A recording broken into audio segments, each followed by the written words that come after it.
দর্শক, গতকালকে থেকে একটি বিষয় টক অব দ্য কান্ট্রিতে পরিণত হয়েছে। গুলশানে 1 কোটি টাকার চাঁদাবাজি, কোনো কোনো গণমাধ্যম বলছে 50 লাখ টাকার চাঁদাবাজি। কিন্তু একটা জায়গায় মিল রয়েছে, সেটা হচ্ছে যে প্রথম কিস্তিতে 10 লাখ টাকা নেয়া, আবার দ্বিতীয় কিস্তিতে স্বর্ণালংকার নিতে যাওয়ার সময় হাতে নাতে গ্রেপ্তার। সবাই বৈষম্যবিরোধী আন্দোলনের সঙ্গে যুক্ত। বৈষম্যবিরোধী আন্দোলনের এই ব্যানার এবং মূল যে চরিত্রটা সব থেকে বেশি আলোচিত হচ্ছে আব্দুর রাজ্জাক বিন সুলাইমান রিয়াদ। এই রিয়াদ প্রাইভেট ইউনিভার্সিটির যে অল প্রাইভেট ইউনিভার্সিটি ফোরাম, সেইটার বড় নেতা তিনি, এবং বৈষম্যবিরোধী আন্দোলনের সঙ্গে যেমন জড়িত, এনসিপির সঙ্গেও জড়িত। উমামা ফাতেমার ফেসবুক স্ট্যাটাসের মাধ্যমে স্পষ্ট হওয়া গেছে যে তিনি এনসিপির কেন্দ্রীয় কার্যালয়ে অর্থাৎ বাংলা মোটরের রূপায়ণ টাওয়ারে বেশ কর্তৃত্ব ফলাতেন এবং ঔদ্ধত্যপূর্ণ আচরণ করতেন। এই রিয়াদ, তার ফেসবুক ওয়াল ঘাঁটলে বহু তথ্য পাওয়া যায়। কখনো মনে হয় তিনি আওয়ামী লীগের সঙ্গে সম্পৃক্ত ছিলেন, ছাত্রলীগের সঙ্গে সম্পৃক্ত ছিলেন, কখনো বিএনপি নেতাদের সঙ্গে তার ঘনিষ্ঠতা, কখনো তারেক রহমান সম্পর্কে যাচ্ছে তাই বিশ্রী রকমের কথা, বিএনপি সম্পর্কে যাচ্ছে তাই বিশ্রী রকমের কথা, কখনো বিএনপির চাঁদাবাজি সম্পর্কে এত বেশি সোচ্চার যে তাকে ফেরেস্তার সঙ্গে তুলনা করা যেতেই পারে। বাস্তবতা আদতে কি? এই ঘটনার পরে অনেক ঘটনা ঘটেছে। এনসিপি নেতা মাহিন সরকার ফেসবুকে স্ট্যাটাস দিয়ে সেই স্ট্যাটাস ডিলিট করতে বাধ্য হয়েছেন এনসিপির হয়তো ঊর্ধ্বতন নেতাদের চাপে। উমামা ফাতেমা ফেসবুকে স্ট্যাটাস দিয়ে ভেতরের থলের কালো বিড়ালটা বের করে ফেলেছেন। বৈষম্যবিরোধী আন্দোলনের বিশেষ প্রেস কনফারেন্স থেকে আজকে ঘোষণা দেওয়া হয়েছে কেন্দ্রীয় কমিটি বাদ দিয়ে সারা বাংলাদেশে যত কমিটি রয়েছে সেই কমিটির সমস্ত কমিটি স্থগিত করে দেওয়া হলো। কমিটি কিন্তু বাতিল করেনি, স্থগিত করেছে। তার মানে হচ্ছে যে এই বিষয়টা কিছুদিন পরে তো ধামাচাপা হয়ে যাবে, মানুষ ভুলে যাবে, অন্য আরেকটা বিষয় আসবে আলোচনার জন্য, তখন আস্তে আস্তে সেই কমিটিগুলো আবার কার্যকর করা হতে পারে, সেরকম একটা কৌশল হতে পারে। তা না হলে তো, যদি সত্যিকার বাস্তবতা উপলব্ধি তারা করতে পারতো, তাহলে তো কমিটি বিলুপ্ত ঘোষণা করতো, স্থগিত ঘোষণা করতো না। আর সব থেকে বড় দায়িত্ব কেন্দ্রীয় কমিটির, এরা তো ঢাকা থেকে এটা করছে, কেন্দ্রীয় কমিটির সঙ্গে এদের যোগসাজশ, এনসিপির সঙ্গে এদের যোগসাজশ একেবারে স্পষ্ট। সুতরাং কেন্দ্রীয় কমিটি যদি পদত্যাগ করত, তাহলে ব্যাপারটা দৃষ্টান্তমূলক হতে পারত, ব্যাপারটা একটা উদাহরণ হতে পারত, কিন্তু সেই উদাহরণ তারা তৈরি করতে পারেনি। আমরা একটু খতিয়ে দেখার চেষ্টা করব এই আব্দুর রাজ্জাক বিন সুলাইমান রিয়াদ তিনি আসলে কে, কি তার পরিচয়, তার ফেসবুক অ্যাক্টিভিটিসে কি মনে হয় তার সম্পর্কে, চাঁদাবাজির সঙ্গে জড়িয়ে পড়লেন কেন, কি বলছেন উমামা ফাতেমা কিংবা মাহিন সরকাররা, আবার বলে ফেসবুক থেকে সেই পোস্ট ডিলিট করতেও বাধ্য হচ্ছেন। এতই ক্ষমতাশালী তারা। সর্বশেষ তথ্য জানা গেছে তাদেরকে কোর্টে হাজির করা হয়েছিল এবং কোর্ট থেকে 7 দিনের রিমান্ড মঞ্জুর করা হয়েছে। এই সব কিছু নিয়েই আলোচনা করে বোঝার চেষ্টা করব বৈষম্যবিরোধী আন্দোলন, এনসিপির সঙ্গে তাদের সম্পর্ক এবং বাস্তবতা। এনসিপির এই ব্যাপারে কোনো ধরনের কোনো কথা নাই কেন, তারা চুপ কেন? বলছিলাম আব্দুর রাজ্জাক বিন সুলাইমান রিয়াদ, তার ফেসবুকে একটু ঘুরে আসি চলুন। তার ফেসবুক ওয়ালে ঘুরে আসলে অনেক তথ্য পাওয়া যাবে।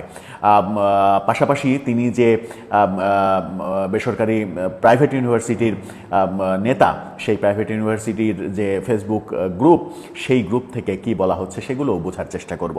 তার ফেসবুক ওয়াল ঘুরলে একটা পোস্ট খুব চমক জাগায়। সেটা হচ্ছে যে তিনি পোস্ট দিয়েছেন তিনি স্বরাষ্ট্র মন্ত্রণালয়ের সরকারি কমিশনের সদস্য, ছাত্র প্রতিনিধি হিসেবে। সেখানে একটা পেজও তিনি সংযুক্ত করেছেন। সেই পেজে সেখানে তার নামটা দেখা যাচ্ছে স্পষ্টভাবে হলুদ মার্ক করা আছে। সেখানেই সেই পোস্টটা তিনি দিয়ে বোঝানোর চেষ্টা করছেন যে তিনি স্বরাষ্ট্র মন্ত্রণালয়ের যে কমিশন, ছাত্র প্রতিনিধি, সেই স্বরাষ্ট্র মন্ত্রণালয়ে তাকে নিয়োগ দেওয়া হয়েছে ছাত্র প্রতিনিধি হিসেবে। অর্থাৎ স্বরাষ্ট্র মন্ত্রণালয়ের এই ব্যাপারটাকে পুঁজি করেই তিনি ব্যবসা বেশ জমিয়ে তুলেছেন। দেখা যাচ্ছে তার ফেসবুকে নাহিদ ইসলামের সঙ্গে প্রচণ্ড ঘনিষ্ঠতা, তার একটা চিত্র আপনারা দেখে নিতে পারেন। এরপরে দেখা যাচ্ছে স্বরাষ্ট্র উপদেষ্টার সঙ্গে তার ছবি এবং হাস্যোজ্জ্বল অবস্থা। যে কথা বলছিলাম যে প্রাইভেট ইউনিভার্সিটি স্টুডেন্ট পালস যে গ্রুপ, সেই গ্রুপ থেকে যে পোস্টটা দেওয়া হয়েছে, সেই পোস্টটা যদি আমরা একটু বোঝার চেষ্টা করি যে কি বলতে চাইলো তারা, সেখান থেকে মানে মজাদার একটা স্ট্যাটাস দেওয়া হয়েছে। সেখানে লেখা হয়েছে যে খুব চিন্তিত ছিলাম ভাইকে নিয়ে, স্বৈরাচার বিরোধী প্রতিটা মুভমেন্টে সোচ্চার ছিলেন উনি, জুলাই আন্দোলনের সামনের সারির যোদ্ধা। যখন পাবলিক বিশ্ববিদ্যালয়ে বড় বড় কুতুবরা ভয়ে লুকিয়ে গিয়েছিল, তখন সমগ্র প্রাইভেট বিশ্ববিদ্যালয়কে জাগ্রত করে মাঠে নামানোর মাস্টার মাইন্ড উনি। সবাই জানেন জুলাই আন্দোলনে পুশআপ পেজটা কি ভূমিকা রেখেছিল। হ্যাঁ, উনি এই পুশআপের অন্যতম কোর অ্যাডমিন। স্বৈরাচারের কেল্লা ৩২ ভাঙতে যখন সবাই ভাবছিল যাবে কি যাবে না, তখন উনি দলবল নিয়ে সবার প্রথমে উপস্থিত হয়েছিলেন। অর্থাৎ ৩২ ভাঙার নেতৃত্ব সবার প্রথমে তিনি দিয়েছিলেন, সেটাও তারা ফাঁস করে দিয়েছে। তারপরে লেখা হচ্ছে খুনি হাসিনার বিরুদ্ধে ট্রাইব্যুনালে যখন বাঘা বাঘা নেতারা সাক্ষী দিতে ভয় পাচ্ছিল, তখন উনি অভয় দিয়ে একদল প্রাইভেট ভার্সিটির ছেলেকে রাজি করান। আর এসব কাল হয়ে দাঁড়িয়েছে আমার প্রিয় ভাই আব্দুর রাজ্জাক বিন সোলাইমানের। মাত্র ১০ লাখ টাকার অভিযোগ এনে ওনাকে গ্রেপ্তার করা হয়, মানে মাত্র ১০ লাখ টাকার অভিযোগ এনে তাকে গ্রেপ্তার করা হয়। যেখানে সারা দেশে বিএনপি হাজার হাজার কোটি টাকা লুটপাট করেও কোনো শাস্তি হয় না, সেখানে মাত্র ১০ লক্ষ টাকার জন্য একজনকে বলি দিল। কি হাস্যকর একটা স্ট্যাটাস। তারপরে লিখছে, জানি উত্তরপাড়ার প্রেসক্রিপশনে দেশ চলছে, থাকেন আপনারা উত্তরপাড়া আর আওয়ামী লীগের সাবেক এমপি সাম্মীদের নিয়ে আব্দুর রাজ্জাক ভাইরা হারিয়ে যাক। অর্থাৎ মাত্র ১০ লাখ টাকার জন্য তাকে এই গ্রেপ্তার করা ঠিক হয়নি। যেখানে হাজার হাজার কোটি টাকার চাঁদাবাজি হচ্ছে, সেখানে ১০ লাখ টাকার চাঁদাবাজির জন্য তাকে বলি দেওয়া ঠিক হয়নি। এই স্ট্যাটাসই তো প্রমাণ করে যে কি দুর্নীতি এবং চাঁদাবাজির অভয় রাজ্যে, অভয় অরণ্যে তারা বসবাস করছে। এরপর চলুন আরেকবার তার ফেসবুক থেকে ঘুরে আসি। তিনি ফেসবুকে স্ট্যাটাস দিয়েছেন নাহিদ ইসলামের সঙ্গে ছবিতে। সেখানে লিখেছেন আমার ইমাম, অর্থাৎ নাহিদ ইসলাম তার ইমাম। আব্দুর রাজ্জাক বিন সোলাইমান এই ছেলেটা বেশ মেধাবী, ইতিহাস সম্পর্কে তার বেশ ধারণা রয়েছে। ফেসবুক ঘাঁটতে গিয়ে এই ব্যাপারটা বেশ ভালো লেগেছে। যেমন আমাদের মহান মুক্তিযুদ্ধে জগৎজ্যোতি দাস, যাকে মুক্তিযুদ্ধ শেষের আগেই বীরশ্রেষ্ঠ খেতাব দেওয়া হয়েছিল, সেই গল্পটাও তিনি জানেন, সেই ইতিহাসের পাঠটাও তিনি জানেন। সেই ইতিহাসের পাঠটা নিয়ে তিনি ফেসবুকে স্ট্যাটাস দিয়েছেন, মুক্তিযুদ্ধে বীরশ্রেষ্ঠ ৮ জন, যদিও ৭ জন। জগৎজ্যোতি দাসকে প্রথমে মুক্তিযোদ্ধাদের অনুপ্রেরণা দেওয়ার জন্য বীরশ্রেষ্ঠ ঘোষণা করা হলেও মুক্তিযুদ্ধের পরে যখন সিদ্ধান্ত হয়, সম্মিলিত সিদ্ধান্ত হয় যে ৭ জন বীরশ্রেষ্ঠ করা হবে, শুধুমাত্র সৈনিকদের মধ্য থেকে, বেসামরিক কাউকে করা হবে না, তখন জগৎজ্যোতি দাস তার নাম বাদ পড়ে এবং তাকে বীর বিক্রম হিসেবে চিহ্নিত করা হয়, উপাধি দেয়া হয়। সেই ইতিহাসটা তুলে ধরে তিনি মাইলস্টোনের কর্মকাণ্ডে, মাইলস্টোনের বিমানের পাইলটকে রাষ্ট্রীয় মর্যাদা দেয়া হলো, কিন্তু যে শিক্ষিকা ২০ জন শিশুর প্রাণ বাঁচিয়ে নিজে জীবন দিলেন, তাকে রাষ্ট্রীয় সম্মান দেয়া হলো না, বেসামরিক লোক হিসেবেই ট্রিট করা হলো মুক্তিযুদ্ধের মতো। সেরকম একটা খুবই হৃদয় জোড়ানো পোস্ট দিয়েছেন। তার মানে এই ছেলেটা প্রচণ্ড মেধাবী এবং আবেগীয় বটে। সেই দিক থেকে বিচার করলে একজন মেধাবী ছাত্রের, সত্যিকারের একজন মেধাবী ছাত্রের এইরকম অধঃপতন আসলে মেনে নেওয়ার মতো নয়। এরপরে তিনি কি করেছেন, শিক্ষা সচিবের ১৪ গোষ্ঠী উদ্ধার করেছেন একটা পোস্টে। শিক্ষা সচিব দুর্নীতিবাজ, তিনি এই করেছেন ওই করেছেন, সেরকম একটা পোস্ট দিয়েছেন। এরপরে এই পোস্টটা উচ্চারণ করা আমাদের পক্ষে খুব কঠিন, আপনারা শুধু পোস্টটা দেখে নেন। সেখানে লেখা হচ্ছে, আজ ক্লাস পরীক্ষা সব বর্জন করুন, শিক্ষা উপদেষ্টার গোষ্ঠী। তারপরেরটা আপনারা দেখে নিন, সেটা উচ্চারণ করার মতো নয়। এটাও আবার মেধাবী ছাত্রের ভাষা জ্ঞান, শব্দ জ্ঞান। তিনি যে বলছিলাম যে আওয়ামী লীগ করেন, আওয়ামী লীগের সঙ্গে তার সংশ্লিষ্টতা আছে, সেটা আবার তিনি নিজেই ২০২২ সালে তিনি বঙ্গবন্ধুর ছবির সামনে দাঁড়িয়ে একটি ছবি তুলে ফেসবুকে পোস্ট করেছিলেন। সেটা আবার এই সময়ে এসে রিপোস্ট করে মানুষকে ট্রল করছেন যে কেউ কেউ এই ছবি আমাকে ইনবক্সে দিয়ে আমাকে সাতার লীগ বলে অভিহিত করার চেষ্টা করছে। কিন্তু এটা স্পষ্ট তার ফেসবুকে বহু ছবি রয়েছে আওয়ামী নেতাদের সঙ্গে, আওয়ামী এবং মুক্তিযুদ্ধ জাদুঘরে, বঙ্গবন্ধু জাদুঘরে গিয়ে বঙ্গবন্ধুর বহু ছবির সঙ্গে সেলফি তুলে পোস্ট করা রয়েছে, যাতে মানে মনে না হওয়ার কোনো কারণ নেই যে তার ছাত্রলীগের সঙ্গে সংশ্লিষ্টতা ছিল। তিনি ওই পোস্টটা আবার করেছেন, যে পোস্টের কথা বলছিলাম যে স্বরাষ্ট্র মন্ত্রণালয়ের সরকারি কমিশনে তাকে যুক্ত করা হয়েছে। সেই পোস্টটা দিয়ে তিনি লিখেছেন যে আব্দুর রাজ্জাক বিন সোলাইমান রিয়াদ, ছাত্র প্রতিনিধি, স্বরাষ্ট্র মন্ত্রণালয় সরকারি কর্ম কমিশন সদস্য, আয়োজন ও উদযাপন কমিটি, পাবলিক ইউনিভার্সিটির যে ফোরাম, সেটার সেই পোস্টটা দিয়েছেন। অর্থাৎ স্বরাষ্ট্র মন্ত্রণালয়ের সরকারি কমিশনে যে তাকে যুক্ত করা হয়েছে, এটা বিক্রি করেই তিনি মোটামুটি চাঁদাবাজির দৌরাত্ম্যটা তৈরি করেছিলেন। একটা পোস্টে তিনি লিখেছেন, চাঁদাবাজির অভিযোগে বিএনপির মহানগর উত্তর বিএনপির আহ্বায়কের পদ হারান সাইফুল ইসলাম নীরব। সেই নীরব আজকে চাঁদাবাজির বিরুদ্ধে বিক্ষোভ মিছিল করছেন। বিএনপিকে টার্গেট করে এই পোস্ট করেছেন। তারপরে আরেকটা পোস্ট করেছেন বিএনপিকে টার্গেট করে, বৃষ্টি ভাষায়, বিদেশে বসে ভিডিও কলে বউ সামলানো যায় না, এদিকে আরেকজন দেশ সামলাচ্ছে। আরেকটা পোস্টে তিনি লিখেছেন, ডিসেম্বরে কিসের ভোট, বিএনপি তো, অশ্লীল একটা শব্দ লিখেছেন, আপনারা পোস্টটা দেখেন, 1 2 3 4 তারেক জিয়ার তারপরে দুইটা শব্দ উচ্চারণের যোগ্য নয়। তারপরে তিনি লিখেছেন যে পাতার নাম পুদিনা, বিএনপিরে, বুঝে নেন কি লিখেছে। কোনো সভ্য সমাজে এই ধরনের স্লোগান চলতে পারে না বলে আবার ট্রলও করেছেন। মানে তারা এই যে স্লোগান দিচ্ছে বিএনপির নামে, বিশ্রী কুষ্টি, তার যে নেতৃত্ব অবস্থানে তিনি রয়েছেন সেটা ফেসবুক পোস্টে তিনি বুঝিয়ে দিয়েছেন। এবার তিনি আরেকটা পোস্ট দিয়েছেন, আগামীকালকের স্লোগান, খুনি ধর জেলে ভর, চাঁদা তুলে পল্টনে, চাঁদা যায় লন্ডনে, নৌকা আর ধানের শীষ, 2 সাপের একই বিষ, কে দিল রে জানোয়ার মানুষ মারার অধিকার, আমার ভাই কবরে, খুনি কেন বাহিরে, জিয়ার সৈনিক, চাঁদা তুলে দৈনিক। গুলশানে যেটা করেছেন তিনি, সেটা কি তাহলে?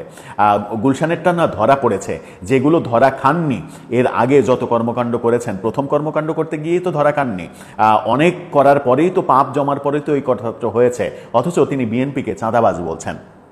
এরপর তিনি তারেক জিয়াকে ব্যঙ্গ করে পোস্ট করেছেন, দেশ নেতা, চাঁদার 10% নিলে হত্যার দায়ও 10% নিতে হবে। নাহিদ ইসলামের ছবি শেয়ার দিয়ে, পোস্ট শেয়ার দিয়ে তিনি লিখেছেন, ওস্তাদ লাভ। তিনি রাফির সঙ্গে ছবি পোস্ট করে লিখেছেন যে স্নেহের রাফি সহ নিজ দায়িত্বে চেয়ারে বসে পড়লাম, আজ থেকে আমি দক্ষিণের মেয়র, রাফি উত্তরের মেয়র, অর্থাৎ নিজেকে মেয়র হিসেবেও ঘোষণা করেছেন। একটা পোস্ট সম্ভবত আমি ভুলে গেছি, যে পোস্টে তিনি দাবি করেছেন তিনি স্বরাষ্ট্র মন্ত্রণালয়ের সচিব, এরকম একটা পোস্টও তিনি দিয়েছিলেন।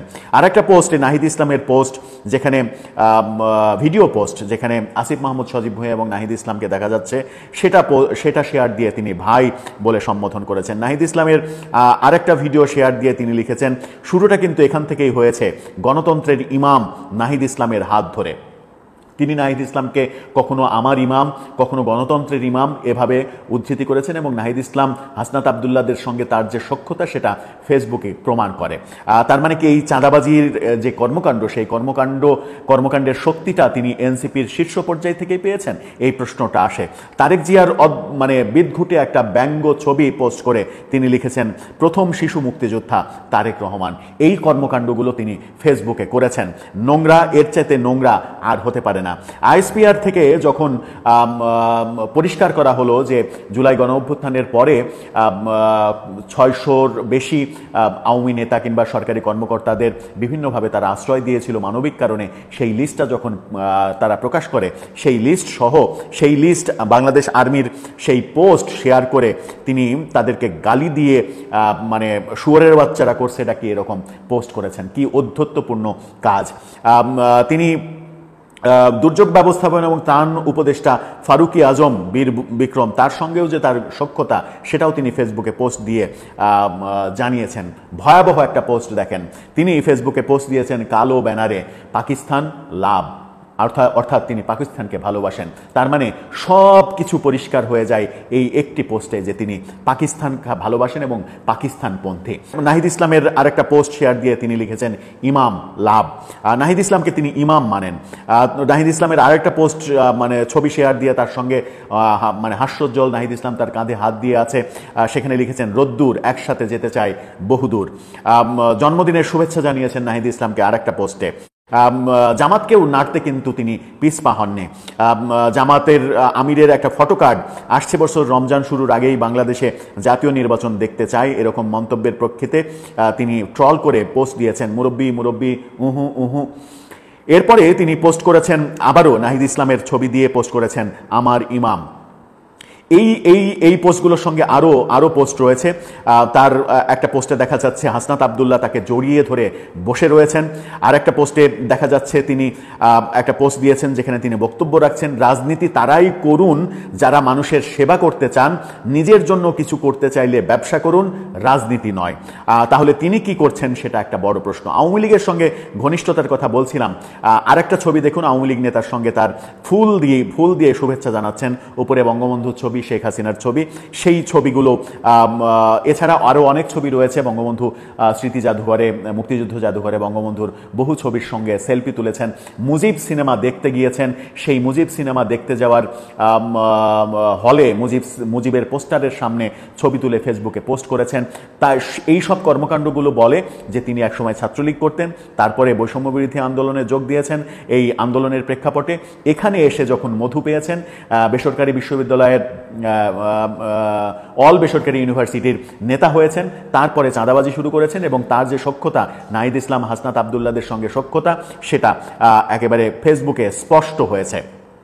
সখ্যতাটা নিয়ে আরও বেশি স্পষ্ট করেছেন উমামা ফাতেমা। তিনি তাদের ওই অ্যারেস্ট হওয়ার ছবি পোস্ট দিয়ে ফেসবুকে লিখেছেন, বৈষম্যবিরোধী ছাত্র আন্দোলনের সঙ্গে সম্পৃক্ত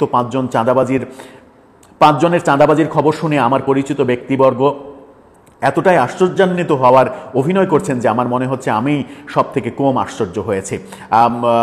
তারপরে এক জায়গায় লিখছেন, এই ছবির রিয়াদ নামের ছেলেটা গত ডিসেম্বর মাসে রূপায়ণ টাওয়ারে, অর্থাৎ এনসিপির যে কেন্দ্রীয় কার্যালয়, আমার সামনে অত্যন্ত উচ্ছৃঙ্খল আচরণ করেছিল। আমরা মেয়েরা তাকে থামানোর চেষ্টা করলে আমাদের ওপর পাল্টা চড়াও হয়। ওই ঘটনার পর ছেলেটার ব্যাপারে খোঁজ নিয়ে জানতে পারি ইতিমধ্যেই তার বিরুদ্ধে হুমকি, মারামারি ও চাঁদাবাজির অভিযোগ রয়েছে। অর্থাৎ উমামা ফাতেমা গত ডিসেম্বরেই টের পেয়েছেন যে সে চাঁদাবাজি করে, সেই কথাটা ফেসবুকে লিখেছেন। এদিকে মাহিন সরকার ফেসবুকে একটা পোস্ট দিয়েছিলেন যে এদেরকে রিমান্ডে নিয়ে এর পেছনের কুশীলবদের বের করে আনতে হবে, এটা খুবই জরুরি, এবং বৈষম্য বিরোধী এই প্ল্যাটফর্ম, এই ব্যানারের এখন আর দরকার নেই, এটা বিলুপ্ত করতে হবে। অনেক আগেই বলেছিলাম বিলুপ্ত করার কথা, কিন্তু এখন আরও বেশি বলছি এটা বিলুপ্ত করতে হবে। তিনি বলেছেন স্বরাষ্ট্র মন্ত্রণালয়ের তাকে কেন ঢোকানো হলো এই প্রশ্নও যখন করেছেন, তখন কিছুক্ষণ পরে এই পোস্টটা আবার তিনি ডিলিট করতে বাধ্য হয়েছেন। ডিলিট করে বলেছেন যে আমার ভুল ইনফরমেশন দেওয়ার জন্য আমি দুঃখিত, ক্ষমা চাচ্ছি, এই বলে তিনি আবার পাল্টা আর একটা পোস্ট করেছেন। তার মানে হচ্ছে যে মাহিন সরকারের এই পোস্ট এনসিপি নেতার কিংবা বৈষম্য বিরোধী আন্দোলনের নেতাদের পছন্দ হয়নি, তাকে প্রেশার ক্রিয়েট করে সেই পোস্ট ডিলিট করাতে বাধ্য করেছেন। তার মানে এটাই, মাহিন সরকারের এই পোস্ট ডিলিট করার মাধ্যমেই প্রমাণ হয় যে এই রিয়াদের এনসিপির ঊর্ধ্বতন নেতাদের সঙ্গে ঘনিষ্ঠতা রয়েছে এবং এই চাঁদাবাজির ভাগ নিশ্চিত করেই বড় বড় জায়গায় যায়, সে একা খায় না। তাহলে চাঁদাবাজির দোষ যে ছেলেটা তার ফেসবুক ভরে ফেলেছে বিএনপির নামে যাচ্ছে তাই কথা বলতে, যে ছেলেটার ইতিহাস ঘাটলে দেখা যাচ্ছে তার আওয়ামী সংশ্লিষ্টতা রয়েছে, সেই ছেলেটা আজকে মহান সেজে মানুষকে জ্ঞান দিচ্ছে ফেসবুকে যে ব্যবসা করেন, রাজনীতি করার দরকার নাই, টাকা ইনকাম করতে হলে ব্যবসা করেন, রাজনীতি করতে আসার দরকার নাই। সেই ছেলেটাই আজকে চাঁদাবাজ হিসেবে আখ্যায়িত হচ্ছে। সেই ছেলেটার জন্য বৈষম্যবিরোধী ছাত্র আন্দোলনের সারা দেশের কমিটি স্থগিত করতে বাধ্য হচ্ছে। সেই ছেলেটার জন্যই নাহিদ ইসলামরা মুখে কুলু পেটে বসে আছে, রা শব্দটাও তারা করছে না উচ্চারণ। এই যদি হয় অবস্থা, তাহলে বলতেই হয় যে কমরেড, তোমরা পথ হারিয়েছ। 1 বছরের মাথাতেই যদি পথ হারানোর এই দৃষ্টান্ত আমরা দেখি একের পর এক, এটাতে প্রথম সেটা নয়, একের পর এক পথ হারানোর যদি এরকম চিত্র দেখি, তাহলে আমরা নতুন বন্দোবস্ত কোথায় পেলাম কিংবা কোথায় পাবো, সেই স্বপ্ন অধরাই থেকে যাবে, সেই স্বপ্ন মুখের ভাষায় থেকে যাবে। সবখানে বিশৃঙ্খলা, যেমন বঙ্গবন্ধু এভিনিউতে আওয়ামী লীগের কার্যালয় কারা দখল করছে, এটা এনসিপি নেতারা নাকি জানে না, অথচ ওখানে যারা দখল করছে তারা স্পষ্ট বলছে তারা বৈষম্য বিরোধী আন্দোলনের সঙ্গে জড়িত। এখানে তারা অফিস করবে, এখানে তারা ছিন্নমূলদের এটা করবে, ওটা করবে, শহীদদের অফিস করবে, কিন্তু এনসিপি নেতা আব্দুল হান্নান মাসুদ বলেন যে এটা কারা করছে আমরা জানি না, এটা তারা করতে পারে না, এটা সরকার ছাড়া করতে পারে না। মানে হচ্ছে যে সমন্বয় যে নেই, যে যার মতো করে যে যেভাবে পারছে আখের গোছাতে যে ব্যস্ত, জুলাইকে বিক্রি করে যে খাওয়া হচ্ছে, জুলাইকে বিক্রি করার যে প্রতিযোগিতা শুরু হয়েছে, সেটা একের পর এক দৃশ্যমান হচ্ছে। কিন্তু আশ্চর্যজনকভাবে বিএনপিকে যে অভিযোগ তারা করছে, মিটফোর্ডের সোহাগ হত্যাকাণ্ডের পরে বিএনপিকে তবু আমরা, ছাত্রদলকে তবু আমরা মিছিল করতে দেখেছি, প্রতিবাদ মিছিল, যে এর সঙ্গে জড়িতদের শাস্তি দেয়া হোক, সে যেই হোক। কিন্তু এনসিপির নেতা কিংবা বৈষম্য বিরোধী আন্দোলনের সঙ্গে জড়িত যারাই এভাবে ধরা খাচ্ছে, তাদের বিরুদ্ধে কোনো ধরনের মিছিল, কোনো ধরনের শোডাউন, কোনো ধরনের বিবৃতি আমরা এনসিপি নেতাদের কাছ থেকে পাচ্ছি না। তারা মুখে কুলু পেটে থাকছে সব সময়। তার মানে কি এটা প্রমাণ করে না যে নীরবতাই সম্মতির লক্ষণ, নীরবতাই অংশীদারিত্বের লক্ষণ? সেটাই কি প্রমাণ করে? দর্শক, আপনার মতামত জানিয়ে লিখতে পারেন আমাদের কমেন্ট।